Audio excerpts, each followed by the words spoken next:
Everyone, welcome back to the channel. Listen, before we get too far, this is a very, very important video. Wait till the whole thing is over. Watch the whole thing. There's a lot of information that's being put out. You need to know everything right after the opening.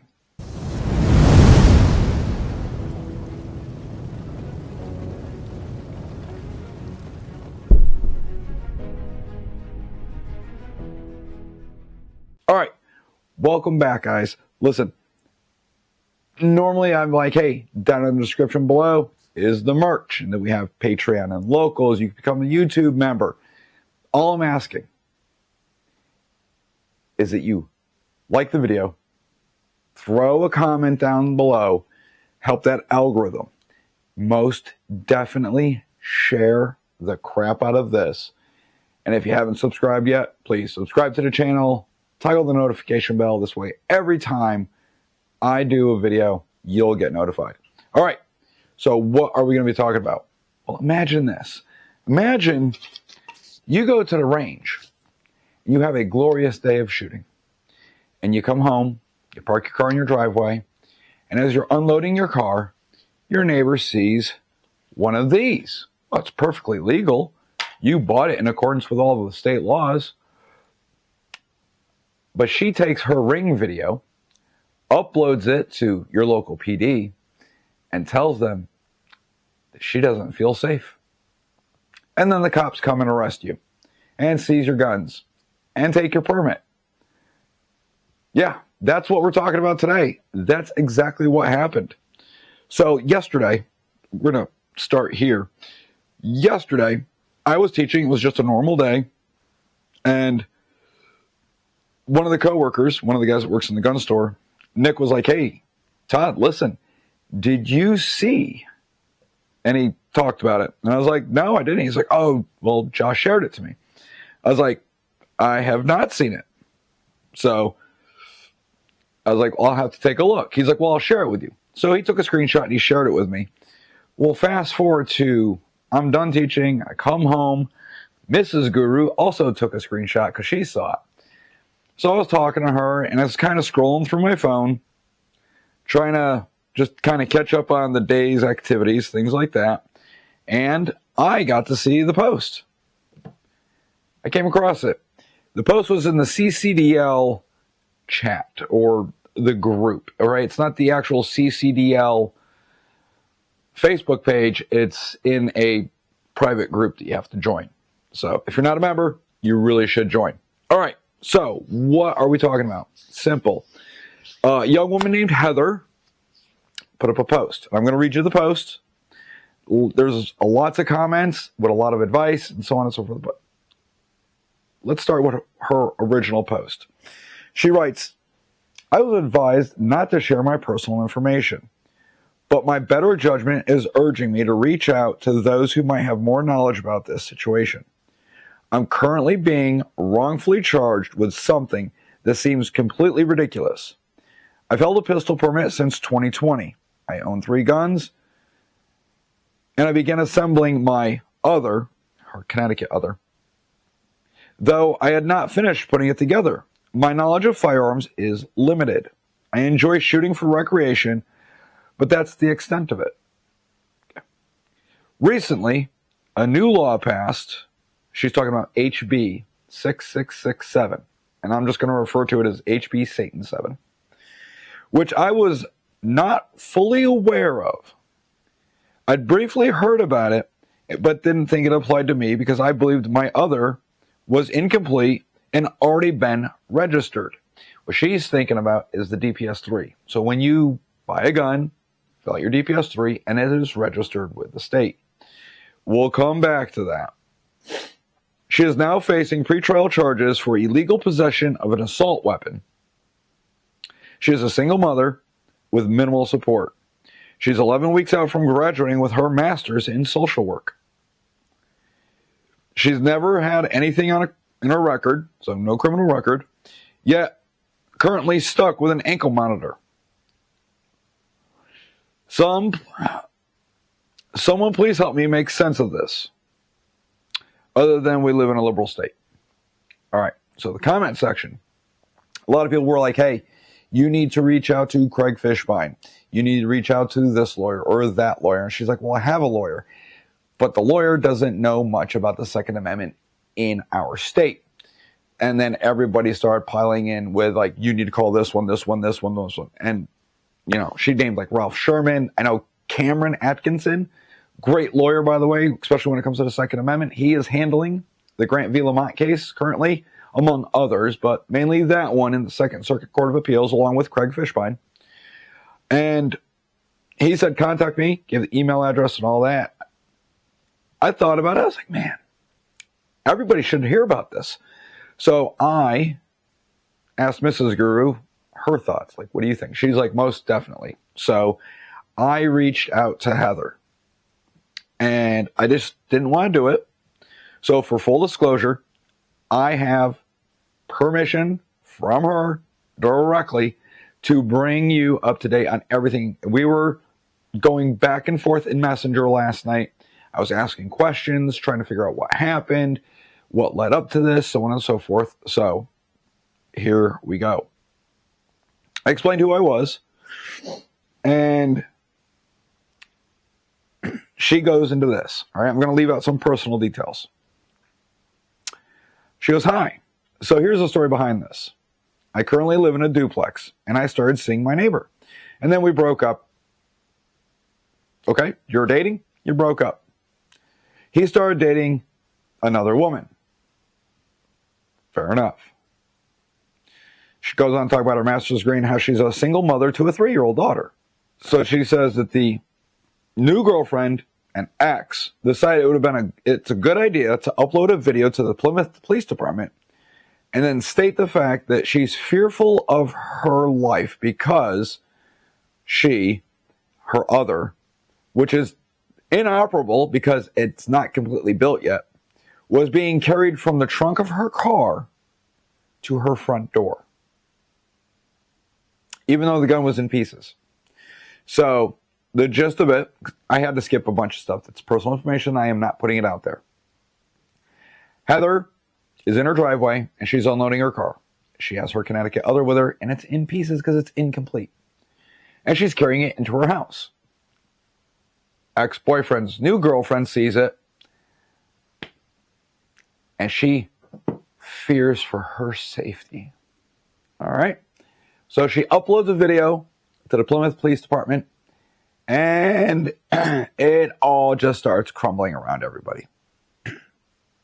So she writes this. It's very lengthy. On August 2nd, 2024, the video was uploaded to the Plymouth Police Department. So that's last year.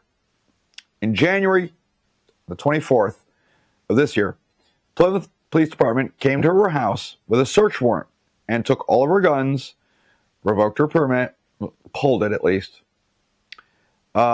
She allowed them to enter the home to retrieve the guns. They did have a search warrant. She was currently not home. She was actually having a conversation via her camera system, like a Ring system. She ended up giving them her phone number so they could chat on the phone. On February 12th, around 9 a.m., she got a call from Detective Damian Bellotti. I'm sorry if I screwed your name up, Detective. And he stated that there'd be a warrant issued for her arrest. So on February 24th, 2025 at 7 a.m., she turned herself into the Plymouth Police Department. Now, one of my concerns was, were the cops polite? Did they treat her with respect? Were they just assholes to her? I mean, you know, sometimes you have bad run-ins with some cops. She said that the police department themselves were very nice to her. I would hope they'd be empathetic to her needs. Who knows? They brought her to the New Britain courthouse, where she sat in a cell for hours with shackles on her legs. And then she saw Judge Chris Pelosi around 1 p.m. or so. He ended up getting very loud and very mad and pointed at her and threatened her with DCF. For what? And asked the bail commissioner what the bail commissioner would think is a good bond, and the bail commissioner recommended $25,000. Pelosi said, nah, let's do 75,000 and try to tack on a 30%. Her shocked lawyer then got it down to just 75K at 7%. So she had to pay 7% of that to get out. Pelosi was but Pelosi was persistent on if I did post bail, that I would be on an ankle IPS GPS monitor. Even though she's not a flight risk, she has no criminal record, she's a single mother of a 3-year-old with 11 months left till she graduates with a master's degree. I asked if the red flag law had been used, and she stated that no red flag law was used. Okay.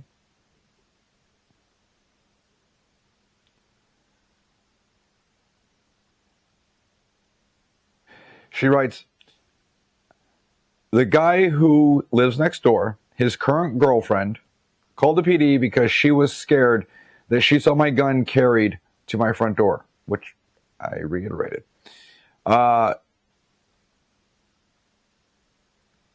She goes, my gun, the Connecticut other, is currently inoperable as it is missing pieces. She still needed parts. She needed to buy the parts. Although it looks like it was put together. Like, you'll see a photo of it. I'll put the photo up right here, somewhere. You'll see how the police confiscated it. It was actually in pieces.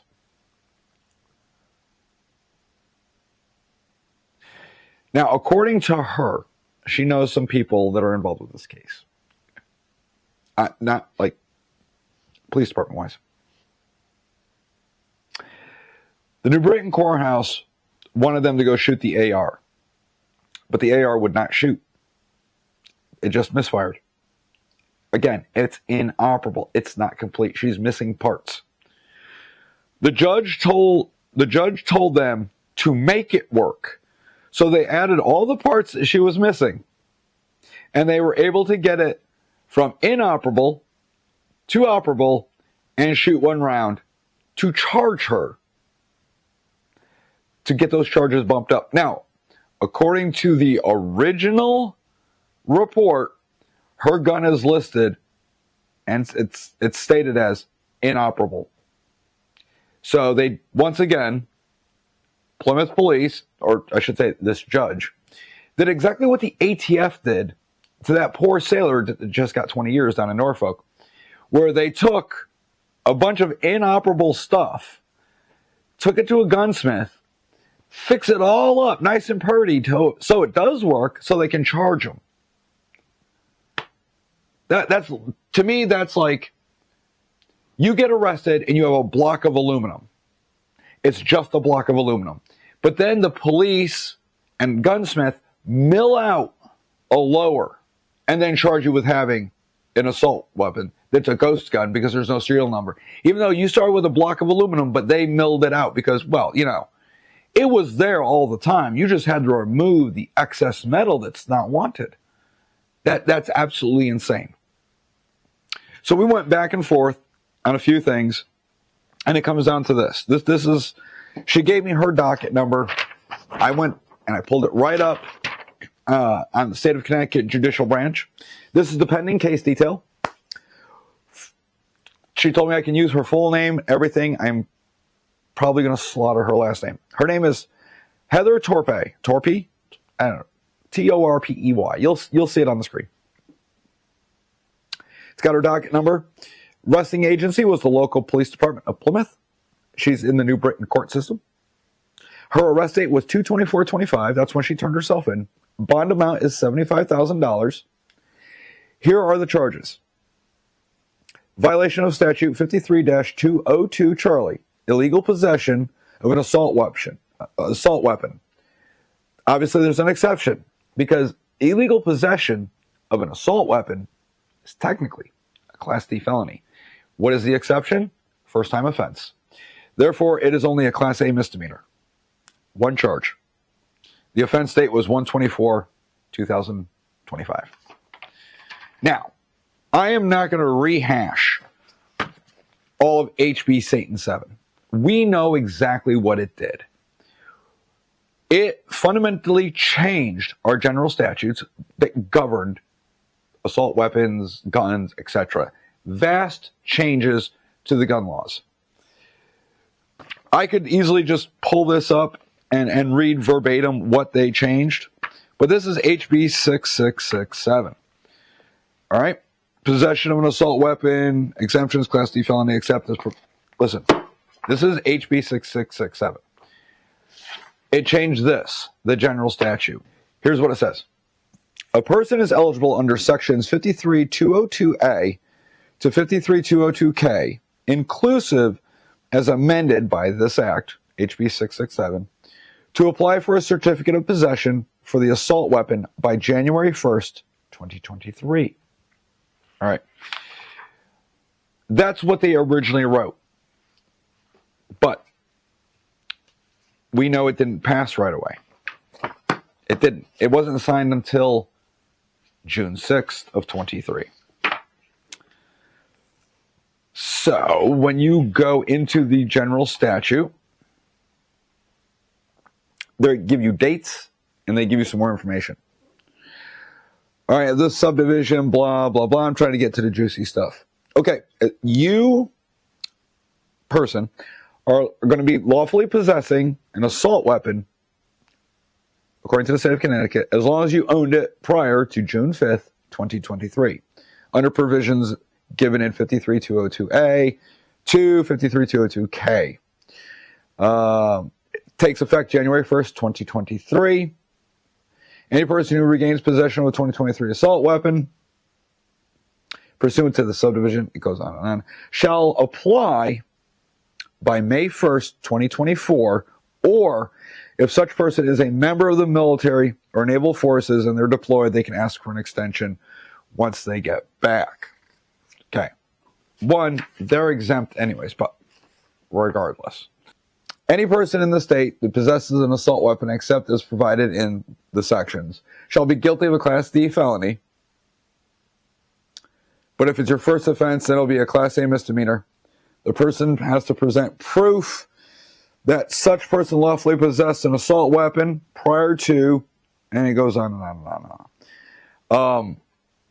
It says June 5th, because it's got the old dates in there too. I'm not going to end up reading you all the provisions, but basically that's the one. So what it boiled down to was she was kind enough. She shared her DPS-3 with me. She bought a stripped out lower long before June 5th, 2023. I think where she got confused, or she didn't know, was that there was a registration time. To where when they passed this law, she had to create that login to the online portal, which I did a video on when I registered mine. She failed to do that. So she has no temporary number. And if she snail mailed it, she would have had her letter from the state. Here's my question about that, though. The police got a search warrant based on the fact that her neighbor just said she felt scared.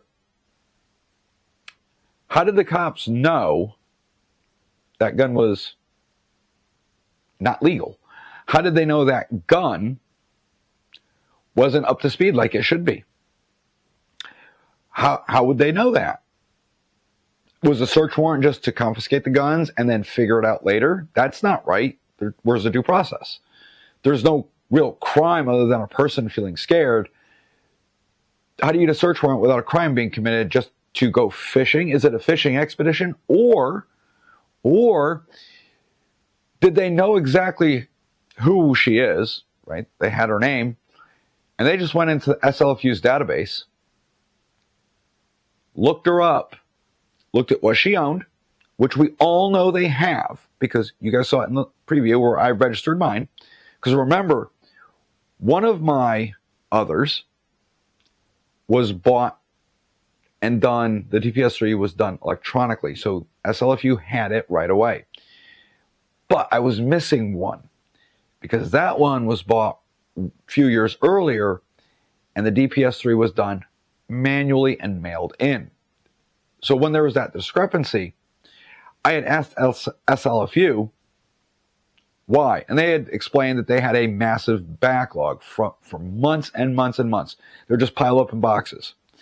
That's why they offered the button and said, listen, if you need to register any gun that you don't see listed, just click this button and put all your information in.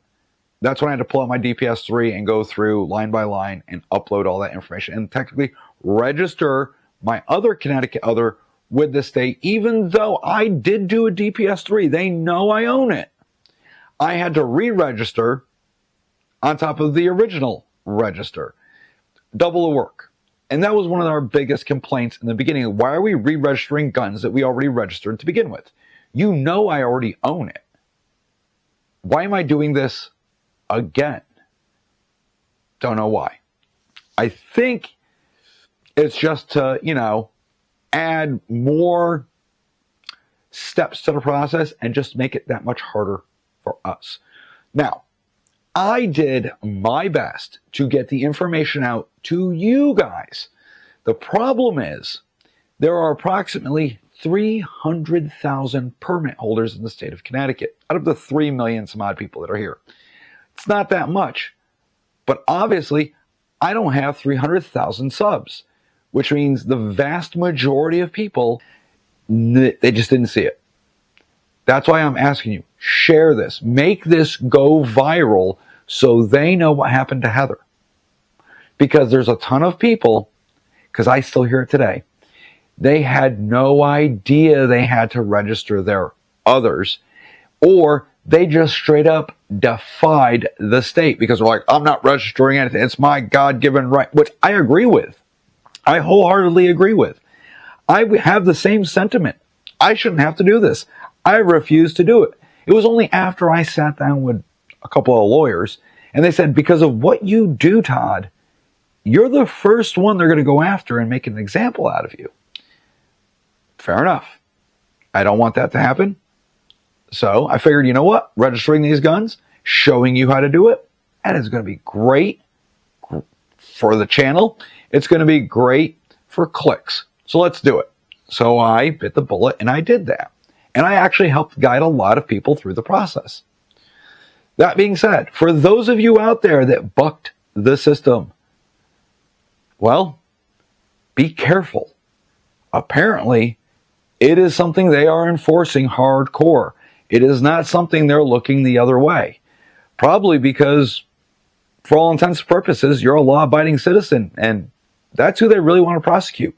Because we know damn well these little hood rats get caught in New Haven and Hartford with their ghost guns, their stolen guns, stolen cars, their standard capacity, what they call high capacity magazines, and none of them ever get charged. Or at least it gets pled down to where it's nothing.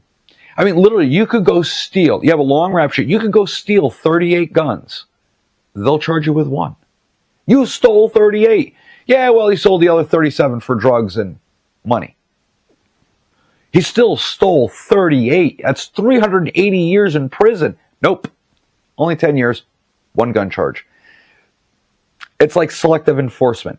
But when it comes to you, when you normally obey the law, they're coming after you. How do I know this? Because they're going after Heather. They are raking her through the coals. I mean, she went under the bus over feelings. And as a single mother in her late 20s, finishing up her master's degree, it's hard. She has no support. She does have a GoFundMe to help with legal fees, but I know some people don't like to donate to GoFundMe because of the fees that go along with it. I understand that. She's also included, and I will include it not only down in the description below, but in a pinned comment. She's given me her Venmo and Cash App, something like that. It'll all be right there.